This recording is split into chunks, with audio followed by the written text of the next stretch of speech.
My man, Barry Mills, you first served UMass Boston as Deputy Chancellor and Chief Operating Officer. You were then appointed Interim Chancellor in June of 2017 and worked in that capacity until June 2018. During your time here, you initiated administrative and accounting efficiencies that put this university on a strong footing for a future growth and continued excellence. No surprise, because as president of Bowdoin College from 2001 to 2015, you helped increase the college's endowment by nearly $1 billion. Could you repeat that act here, Barry? Thanks to your efforts, the college strengthened its commitment to financial aid and abolished student loans in favor of grants to all those who qualified for financial aid, which is an amazing legacy. You left the college a legacy of increased access to higher education and a much more diverse student body. You said in an interview for Diverse Issues in Higher Education that increasing access and affordability for low-income families and students of color, quote, has been my single-minded commitment. That all may know of your education leadership and commitment to diversity and access in higher education. The University of Massachusetts Boston is truly honored to confer on you, Barry Mills, the degree of Doctor of Laws honoris causa on this 30th day of May, 2019. By the authority vested in me by the Board of Trustees of the University of Massachusetts, I confer upon you, Barry Mills, the degree of Doctor of Laws, honoris causa. In accordance with the usual custom and in the token thereof, we award you this diploma and invest you with the hood of a Doctor of Laws. Barry, congratulations.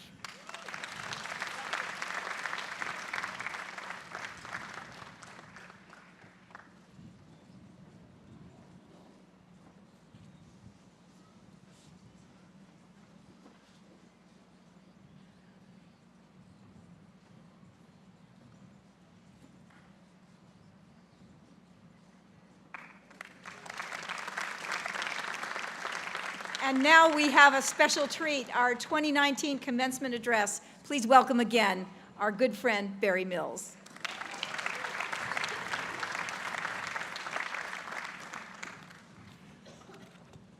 President Meehan, members of the UMass Board of Trustees, and particularly Mary Burns, she and I are old veterans at this commencement opportunity. Interim Chancellor Newman, Deputy Chancellor Smith, thank you for this honor. Now, President Meehan has already recognized my wife, who's sitting there taking pictures of me in that hat, Karen Gordon Mills, who was in President Obama's cabinet, is now teaching at Harvard Business School.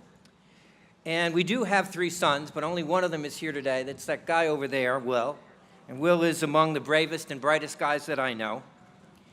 His caregivers, Minahan and Amanda, are also here. And I want to thank Spalding for making it possible for Will to be here today. It really is a delight. Thank you very much.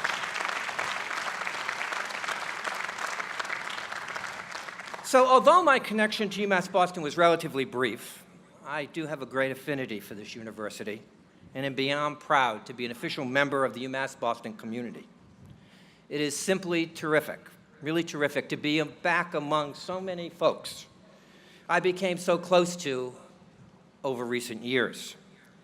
Now, although my time here wasn't long, I would venture to say it was rather intense. And I admit to a slight bit of anxiety as I come back to campus.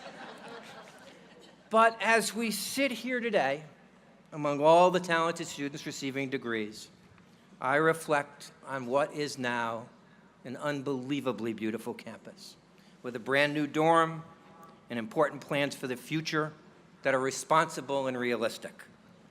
A university ready to start to finally remedy its crumbling substructure, with the prospect of a game-changing development at Bayside, important academic achievements. I've read 2 gold borders, Fulbrights. This place is rocking. And vital research studies for the Commonwealth and the city that will inform our future. I am, we should all be, incredibly proud of UMass Boston and all that it is and will become in the future. Now, you've heard my history, so I have given and listened to many commencement speeches. And being at the end of this commencement season, we are able to absorb all the messages that have been delivered around the Commonwealth and the nation. And as graduate students, you've heard this all before.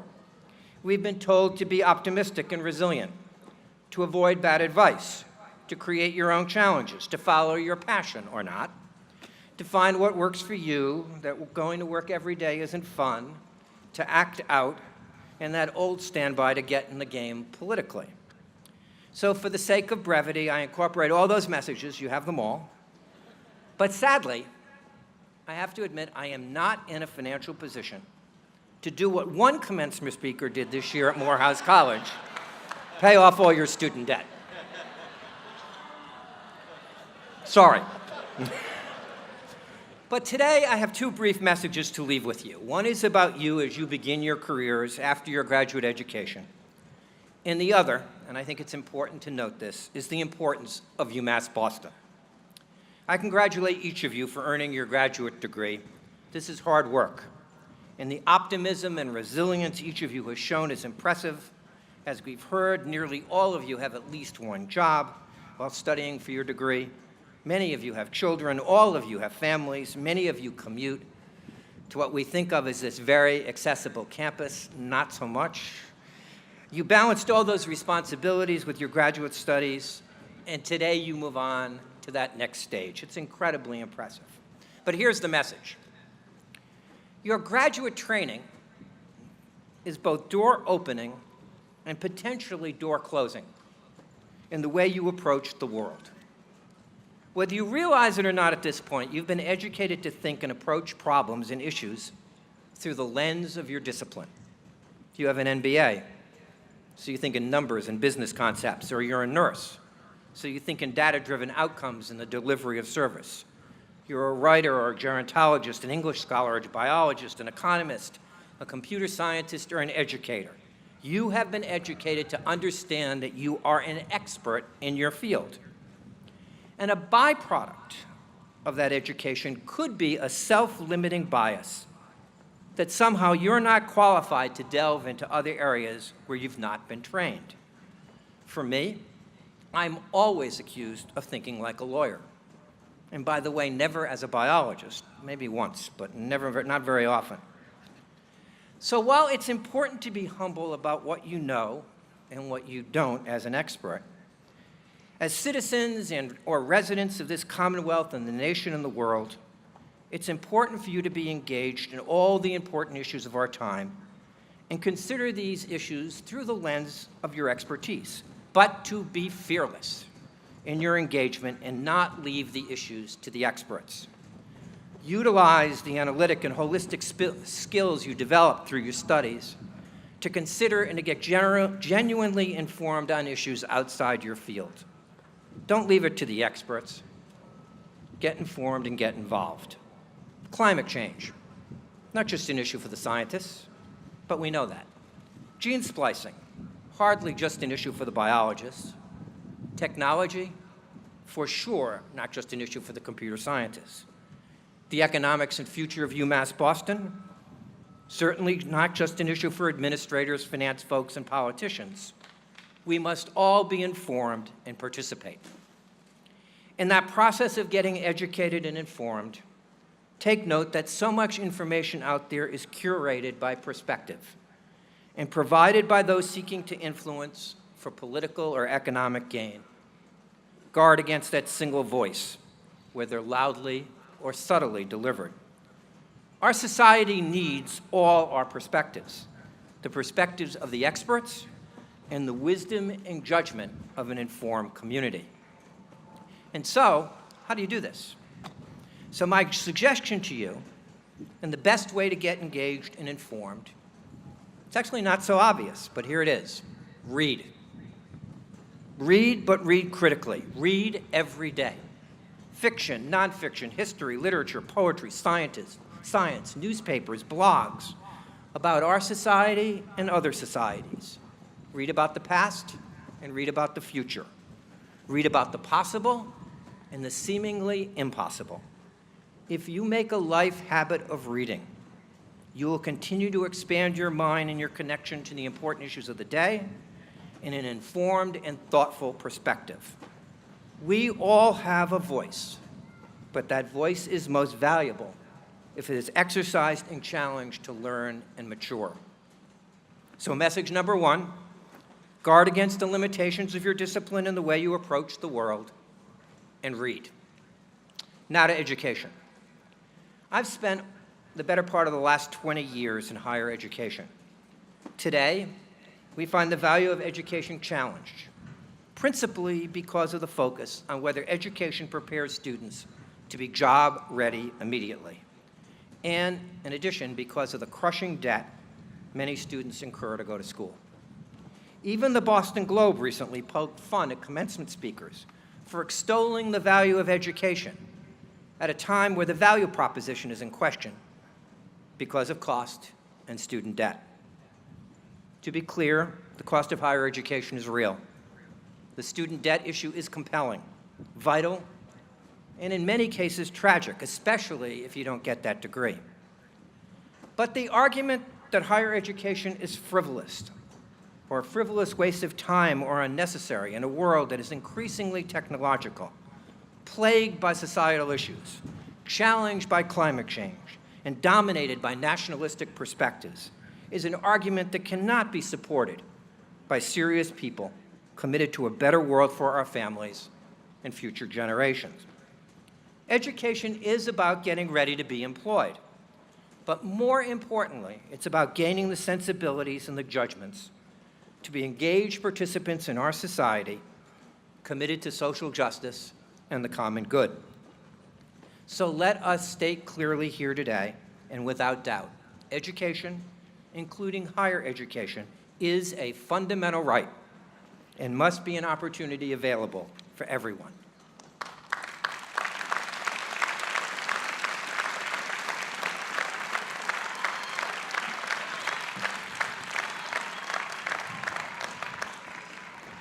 And this fundamental right leads us directly to the importance of public education, and UMass Boston specifically. Historically, public universities in our state have had at least two distinctive purposes. First, to enhance the economic prosperity of the Commonwealth through innovation and expansion of the economic opportunity of the region. This role is linked to the intellectual capital that a public university brings to a community. In the case of Boston's only public research university, UMass Boston, our university serves these roles importantly. For example, I've read that the Venture Development Center at UMass Boston recently hit a milestone of creating and nurturing over 100 businesses that generated over $1 billion of investments, employing over 1,100 people. The Sustainable Solutions Lab at UMass Boston has led the conversation about the Boston Harbor and the challenges of climate change. And the nursing program at UMass Boston, and I know this firsthand, is the leading pipeline in Boston training talented nurses from diverse backgrounds who work in the city's world-class hospitals treating a diverse population. And I'm only scratching the surface of the contributions that UMass Boston makes as an economic and intellectual driver of Boston and the Commonwealth. The second purpose is to provide a terrific educational opportunity with access and opportunity to the people of our Commonwealth at an affordable price. UMass Boston serves this role to people from all backgrounds, race, religions, nationalities across the region. Just look at the room. In fact, UMass Boston uniquely serves this role because the great private universities in Boston are not focused on our students from a diverse and local international community.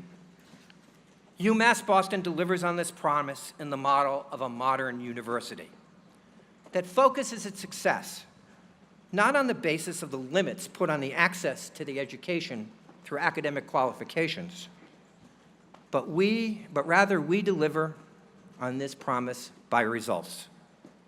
The achievement and success of our graduates, exemplified by the people we celebrate today.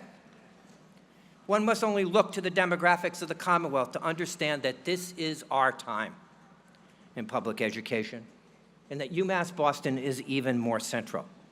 All the demographic research points to the reality that the populations represented by the UMass Boston student demographic In large measure, the underserved student population will grow over the next number of years and must be educated. It is this growing, talented population that will provide the human capital for the future of our region. The human capital representing the human infrastructure that will allow us all to proceed and prosper and succeed. Given the obvious importance of UMass Boston, it is essential for our legislators, government, and business leaders and philanthropists to support this university enthusiastically and with commitment. Of course, UMass Boston must deliver on its promise in a focused, responsible fashion, with attention and discipline in its educational focus and its economics, including the exploration of all options for education represented by 21st century pedagogy. And I have every confidence that UMass Boston will live up to that promise.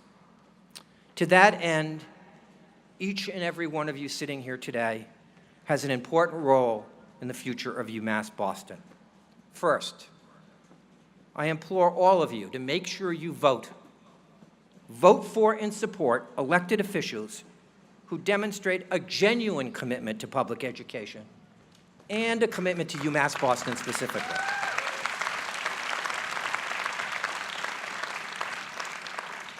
And second, and this one's actually doable, each of you will find yourself in workplaces with all of your graduate degrees. You're all going to have jobs. So I challenge you to do the following. Make it your mission to double, over the next 5 years, the number of UMass Boston graduates who work at your place of employment. Pay it forward. You'll be in a position to make that happen. And there are no better advocates for the graduates of this university than each of you. So that's the message for today. Read, vote, and hire UMass Boston graduates. I want to congratulate all of the graduates today and all of the families. You should be very proud, and all of us are very proud of you. For me, this is a special honor. I am so honored to join officially the UMass Boston roster of graduates, and I look forward to many years of connection to this important university. Congratulations to you all.